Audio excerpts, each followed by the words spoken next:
दोस्तों, आप सभी का Radha Vallabh group of institute की ऑनलाइन क्लासेज में स्वागत है। मैं सुजीत आप लोगों को फिजिक्स पढ़ा रहा हूँ। तो आज हम लोग फिजिक्स में पढ़ रहे हैं विद्युत धारा। तो विद्युत धारा के अंतर्गत अब आज हम देखेंगे तापमान का प्रतिरोध पे प्रभाव, मतलब किसी भी रेजिस्टेंस पे टेम्परेचर का इफेक्ट किस प्रकार से पड़ता है वो हम देखेंगे। तो आइए देखते हैं कि मान लेते हैं कि हमारा क्या है, कोई चालक तार है, किसी धातु का कोई चालक तार है जिसका तापमान बढ़ाने पर हमारा क्या होता है कि प्रतिरोध का मान बढ़ता है। ये हमने पहले ही जान रखा है कि तापमान बढ़ाने पर किसी धातु चालक के तार का प्रतिरोध का मान बढ़ता है। अगर हम मान लें कि हमारा क्या था, किसी धातु चालक तार का जो प्रतिरोध 0 डिग्री सेंटीग्रेड पे था, क्या था, R0 था। अगर T सेंटीग्रेड पे अगर प्रतिरोध हमारा क्या हो, RT हो, तो इनके बीच जो रिलेशन होता है उसका मान कुछ इस प्रकार से होता है कि RT बराबर R0 into 1 plus alpha into T, जहाँ पे हमारा जो अल्फ़ा होता है वो प्रतिरोध का तापमान गुणांक कहलाता है। ठीक है, तो इस पे आपका स्पेशली न्यूमेरिकल पूछे जाते हैं कि आपके इतने टेम्परेचर पे अगर प्रतिरोध इतना था तो इतने टेम्परेचर प्रतिरोध कितना होगा। यदि आपका प्रतिरोध का तापमान गुणांक इतना हो तो आप इसका वैल्यू कैलकुलेट कीजिए। तो ये आप डायरेक्ट इस फार्मूले पे रख करके इसका मान निकाल सकते हैं कि कैपिटल RT बराबर R0 into 1 plus alpha T, जहाँ पे आपका क्या है, RT आपका क्या है, टी टेम्परेचर पे आपका क्या है, प्रतिरोध है। R0 क्या है, 0 डिग्री सेंटीग्रेड पे प्रतिरोध है। आपका अल्फ़ा क्या है, प्रतिरोध का तापमान गुणांक है। और टी क्या है, आपका टी टेम्परेचर है। ठीक है, तो ये आपका होता है कि किस तरीके से आपका जो तापमान के वृद्धि पे या तापमान के घटने पे आपका जो प्रतिरोध पे जो इफेक्ट पड़ता है उसका मान कैलकुलेट करना। ठीक है, तो आई थिंक समझ में आ गया होगा। तो अगर यहाँ से हम क्या करें, इस फार्मूले से अगर हम अल्फ़ा का मान निकालना चाहें, जो अल्फ़ा क्या है, हमारा प्रतिरोध का तापमान गुणांक है, अगर इसका हम मान निकालना चाहें तो मान हम किस प्रकार से निकाल सकते हैं, इसको हम कुछ इस तरीके से निकाल सकते हैं कि अगर हम क्या करें, ये 1 प्लस अल्फ़ा टी को इधर ही रहने दें और R0 को इधर लेते आएँ तो क्या हो जाएगा, RT अपान के R0 बराबर 1 प्लस अल्फ़ा टी। अब हमें किसका मान निकालना है, अल्फ़ा का मान निकालना है, तो 1 को हमें क्या करना पड़ेगा, ट्रांसफ़र करना पड़ेगा। तो अल्फ़ा टी बराबर क्या हो जाएगा, RT अपान के R0 माइनस 1। अब यहाँ पे क्या करेंगे, एलसीएम R0 मिल जाएगा हमें, तो RT माइनस R0 अपान के R0। अब वैल्यू किसका फाइंड करना है मुझे, अल्फ़ा का, तो अल्फ़ा को छोड़ के हमें टी को इधर ट्रांसफ़र करना पड़ेगा। तो अल्फ़ा बराबर क्या मिल जाएगा, RT माइनस R0 अपान के R0 इंटू टी प्रति डिग्री सेंटीग्रेड। ये क्या होता है, आपका अल्फ़ा का मान होता है। ठीक है, ये क्या है, आपका अल्फ़ा का मान, जिसको हम प्रतिरोध का तापमान गुणांक कहते हैं।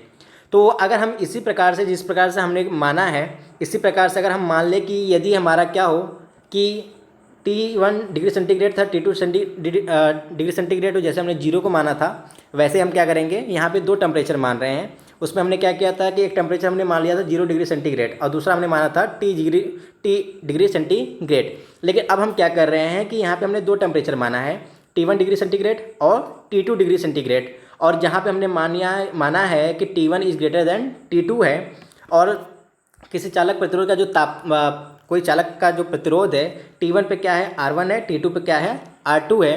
तो यहाँ पे जो रिलेशन निकल के आएगा आपका, R2 बराबर R1 into 1 plus alpha into delta T. और डेल्टा टी क्या है, यहाँ पर आपका टेम्परेचर डिफरेंस है, और डेल्टा टी बराबर होता है आपका T1 माइनस T2। जैसा कि यहाँ पे क्या था, अगर यहाँ पे भी हम टेम्परेचर डिफरेंस ही निकाल रहे थे, लेकिन टी में से अगर हम 0 घटाएंगे तो हमें टी ही मिलेगा। इसी वजह से उस फार्मूले में आपका डायरेक्ट हमने यहाँ पे टी रखा था। ठीक है, तो इसी प्रकार से यहाँ पे हमने क्या किया है, टेम्परेचर डिफरेंस को रखा है। तो यहाँ पे R2 बराबर क्या हो जाएगा, R1 into 1 plus alpha delta T, जहाँ पे डेल्टा टी हमारा क्या है, टेम्परेचर डिफरेंस है, जिसको हम क्या कहते हैं, T1 माइनस T2 कहते हैं। ठीक है, तो यहाँ पे नोट है, नोट क्या है, हमने ये देखा कि कोई भी हमारा चालक पदार्थ है, अगर उसका हम टेम्परेचर बढ़ा रहे हैं तो हम देख रहे हैं कि उसका प्रतिरोध हमारा बढ़ रहा है। लेकिन अगर हम तापमान बढ़ने पर अर्धचालकों तथा कुचालकों का प्रतिरोध घटता है। ये क्या होता है, आपका एक नोटेशन आपको याद करना पड़ेगा कि कोई भी अगर कुचालक पदार्थ है या फिर अर्धचालक है, अगर हम टेम्परेचर बढ़ा रहे हैं तो वहाँ पर प्रतिरोध बढ़ने के बजाय क्या होता है, घटता है। इसका मतलब ये है कि इनके प्रतिरोध ताप गुणांक का मान जो होता है वो ऋणात्मक होता है, क्योंकि अल्फ़ा अगर ऋणात्मक होगा तभी क्या करेगा कि टेम्परेचर बढ़ने पे ये वैल्यू जो होगी आपकी बाकी वैल्यू को घटा देगी और आपका प्रतिरोध का मान क्या हो जाएगा, घट जाएगा।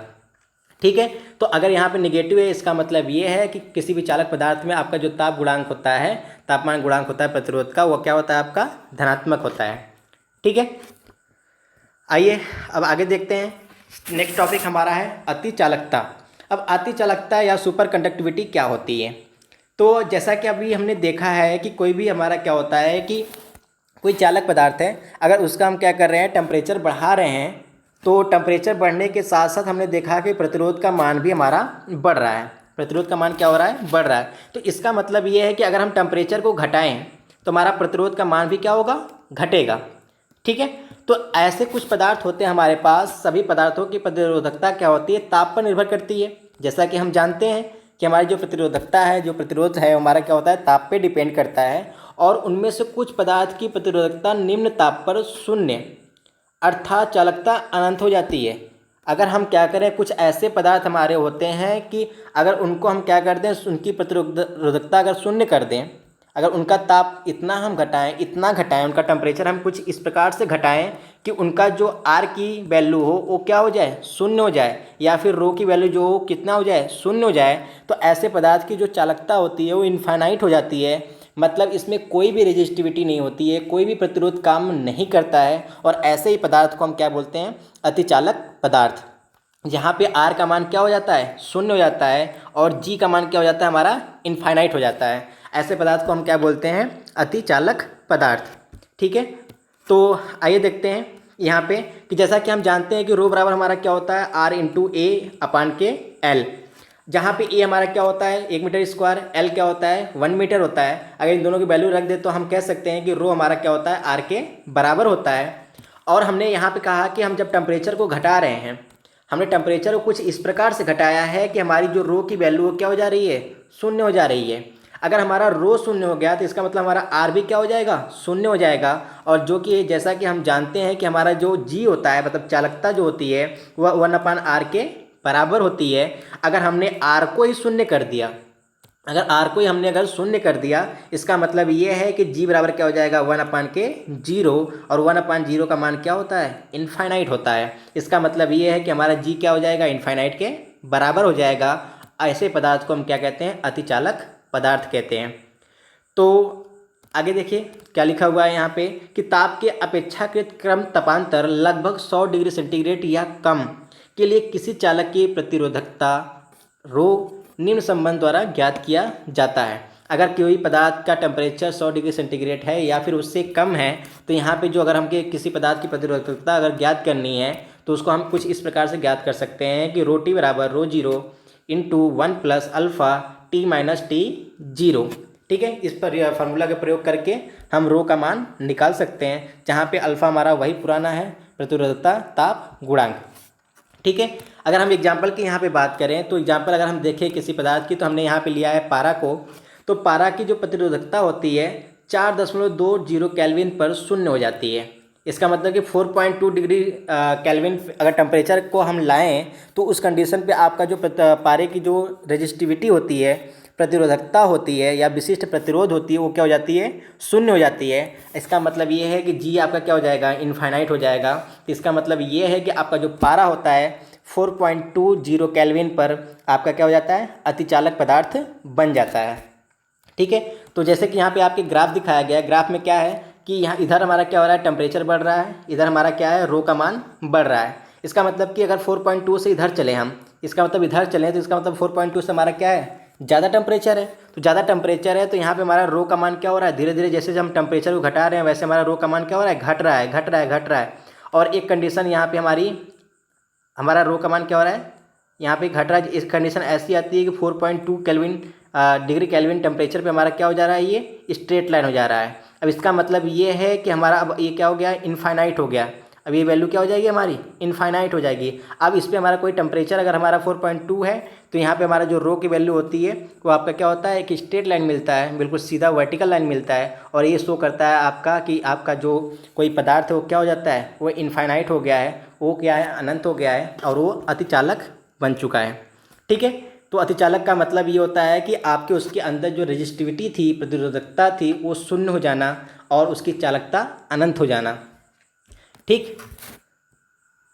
तो नोट में आप देख लीजिए यहाँ पे कि नोट में हमने ये लिखा है कि जो अतिचालकता की जो सर्वप्रथम खोज की थी वो जो वैज्ञानिक थे उनका नाम था कैमरालिंक ओन्स, और ये इन्होंने क्या किया था, सन 1911 में इसकी खोज की थी अतिचालकता की। ठीक है, और इन्होंने जो सर्वप्रथम जो एक्सपेरिमेंट किया था वो पारे के ऊपर ही किया था। ठीक है, तो अतिचालकता क्या होती है हमने वो देख लिया। इसको किसने खोजा था, कैमरालिंक ओन्स ने। कब, सन 1911 में। ठीक है, आइए आगे देखते हैं। आगे हमारा नेक्स्ट टॉपिक क्या है, मैसनर इफेक्ट। अब मैसनर इफेक्ट क्या होता है, ये जो आपका इफेक्ट होता है ये भी क्या है, अतिचालकता से ही रिलेट करता है। जब अतिचालकता की खोज हो गई थी, जब कैमरालिंक ओन्स ने कर दिया था, तो उसके बाद मैसनर एक साइंटिस्ट थे, इन्होंने भी क्या किया कि मैसनर इफेक्ट को बताया। ये इफेक्ट क्या होता है आइए देखते हैं। कि जनरली क्या होता है कि अगर हम क्या करें, कोई भी अगर हम पदार्थ लें, कोई भी हमारा कोई मटेरियल हो, कोई भी हम पदार्थ लें जो कि चालक हो हमारा, तो अगर उसको हम किसी चुंबकीय क्षेत्र में रखते हैं तो चुंबकीय क्षेत्र से जो निकलने वाली आपकी चुंबकीय फ्लक्स रेखाएं होती हैं, जो चुंबकीय फ्लक्स होता है वो क्या होता है कि इस पदार्थ से के बीच से होकर के गुजरता है। इसका मतलब यह है कि पदार्थ के बीच से होकर के गुजरता है ये। लेकिन अगर हम इसी पदार्थ को क्या करें, इतना कूल कर दें, मतलब ठंडा करें, इसका टेम्परेचर घटाते जाएं घटाते जाएं घटाते जाएं और इतना टेम्परेचर कम कर दें कि ये आपका पदार्थ क्या हो जाए, अतिचालक बन जाए, मतलब इसकी रेजिस्टिविटी क्या हो जाए, शून्य हो जाए। तो अतिचालक जब बन जाता है तो ये जो आपका जो चालक पदार्थ होता है, जो आपका ये मटेरियल होता है, ये बिल्कुल क्या होता है आपका इस प्रकार से काम करता है कि ये बिल्कुल प्रतिचुंबकीय हो जाता है। मतलब ये जो आपकी जो फ्लक्स रेखाएं जो कि मटेरियल से होके गुजर रही थी, अब ये क्या करेंगी, मटेरियल के साइड से निकल जाएंगी, मटेरियल को पेनिट्रेट नहीं कर पाएंगी, इसके बीच से होकर के नहीं जा पाएंगी। ठीक है, तो इसी इफेक्ट को हम बोलते हैं क्या, मैसनर इफेक्ट।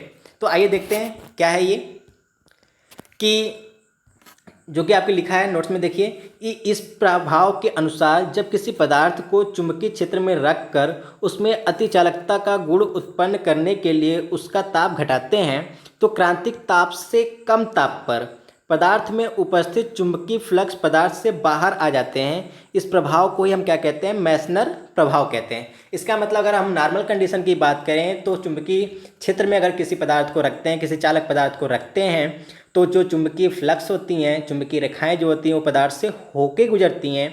लेकिन अगर उसी पदार्थ को हम क्या करते हैं, उसके क्रिटिकल टेम्परेचर से, क्रांतिक ताप से कम टेम्परेचर पर ले जाएं, जिससे कि वो क्या हो जाए, अतिचालक हो जाए, तो अब जो चुंबकीय फ्लक्स होते हैं वो क्या होते हैं, पदार्थ से बाहर निकल आते हैं, उसके साइड से होकर निकल आते हैं, और इसी प्रभाव को हम क्या कहते हैं, मैसनर प्रभाव कहते हैं। ठीक है, तो जैसा कि आपका यहाँ पे फिगर में दिखाया गया है कि आपका क्या है, कोई यहाँ पे पदार्थ है, उससे क्या हो रही, चुंबकीय फ्लक्स गुजर रही हैं, लेकिन क्रांतिक ताप से निम्न टेम्परेचर पे जब गया तो ये पदार्थ क्या हो गया, आपका अतिचालक हो गया। कैसा बन गया, ये अतिचालक बन गया, जिसकी वजह से अब जो चुंबकीय फ्लक्स इसके अंदर से होकर जा रही थी अब इसके साइड से निकल जाती हैं। ठीक है, तो अब यहाँ पे क्या है, यहाँ पे इस नोट्स को आप नोट कर लीजिएगा जो लिखा हुआ है। क्या लिखा है कि चुंबकीय क्षेत्र का मान बढ़ाने पर चुंबकीय फ्लक्स तब तक बाहर रहता है। अब यहाँ पे हम क्या कर रहे हैं कि ये तो अब जब अतिचालक बन गया तो चुंबकीय फ्लक्स क्या होते हैं, साइड से अब निकल जा रहे थे, लेकिन अब हम क्या कर रहे हैं कि चुंबकीय क्षेत्र का मान बढ़ा रहे हैं। तो चुंबकीय क्षेत्र का मान बढ़ाने पर चुंबकीय फ्लक्स तब तक बाहर रहता है जब तक कि चुंबकीय क्षेत्र का मान इतना उच्च न हो जाए कि फ्लक्स पदार्थ को भेद न दे। इस स्थिति में पदार्थ में प्रतिरोध पुनः उत्पन्न हो जाता है। तो ये नॉर्मल कंडीशन थी, लेकिन अब हम क्या कर रहे हैं कि अब ये जो फ्लक्स हमारी साइड से होकर जा रही थी, अब इसमें क्या करें कि अगर हम चुंबकीय क्षेत्र का मान खूब ज़्यादा बढ़ा दें, बढ़ाते जाएं और इतना बढ़ा दें कि ये फिर से क्या करे कि उस पदार्थ से पेनिट्रेट होकर के उसके बीच से होकर के गुजर जाए, तो अब ये फिर अगर होके गुजर गया, इसका मतलब कि आपका पदार्थ अब अतिचालक नहीं रहा, ये पुनः इसमें क्या हो जाएगा, प्रतिरोध का गुण उत्पन्न हो जाता है। ठीक है, उसकी अतिचालकता क्या हो जाती है, समाप्त हो जाती है। ठीक, तो पदार्थ की अतिचालकता की अवस्था में क्या है, पदार्थ की अतिचालकता की अवस्था में वह एक आदर्श प्रतिचुंबकीय पदार्थ होता है। अब प्रतिचुंबकीय पदार्थ होने का मतलब ये है कि आपका जो चुंबकीय फ्लक्स होती हैं उनको क्या होता है, वो पदार्थ क्या होता है कि प्रतिकर्षण बल लगा करके उनको क्या करता है, अपने से दूर भेजता है, और ऐसे पदार्थ को ही हम क्या कहते हैं, प्रतिचुंबकीय पदार्थ कहते हैं। तो इस कंडीशन में क्या हो रहा है, आपका जब ये अतिचालक बन रहा है तो क्या कर रहा है, अपने अंदर जो फ्लक्स जा रहे थे उसको क्या कर रहा है, दूर कर रहा है, अपने से बाहर कर रहा है, इसका मतलब उसको रिपल्स फोर्स लगाता है, उसको प्रतिकर्षित करता है। और इसी वजह से इसको क्या होता है, जो पदार्थ होता है कैसा कार्य करता है, प्रतिचुंबकीय पदार्थ की तरह कार्य करता है। अगर ये बिल्कुल अतिचालक पदार्थ है तो इसमें क्या होता है कि आइडियल प्रतिचुंबकीय पदार्थ हो जाता है ये, मतलब बिल्कुल ही क्या करेगा, कोई भी एक भी फ्लक्स इसके अंदर से गुजर नहीं सकता, बिल्कुल ही पूरी की पूरी फ्लक्स को क्या करता है, प्रतिकर्षित कर देता है। तो यही यही यहाँ पे नोटेशन आपको दिखाया गया है कि कोई भी अगर पदार्थ आपका अतिचालक हो चुका है तो उसमें दो क्रियाएं का मिश्रण माना जाता है। पहला कि वह आपका पदार्थ आदर्श चालकता हो जाता है, मतलब उसमें कोई भी रेजिस्टिविटी नहीं होती है, फुल्ली अतिचालक हो जाता है आपका।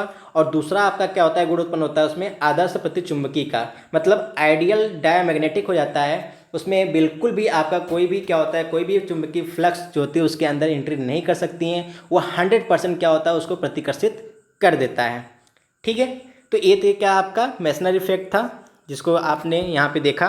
अब आगे हमें जो देखना है, किरचॉफ्स लॉ देखने हैं। तो आज के लिए इतना ही इस वीडियो में। ठीक है, नेक्स्ट वीडियो में हम देखेंगे किरचॉफ्स के दोनों नियम, उसके बाद किरचॉफ के न्यूमेरिकल हैं, पिछले जो हमने टॉपिक देखा था समांतर क्रम श्रेणी क्रम, इन दोनों पे हम न्यूमेरिकल देखेंगे। ठीक है, आज के लिए इतना ही, धन्यवाद।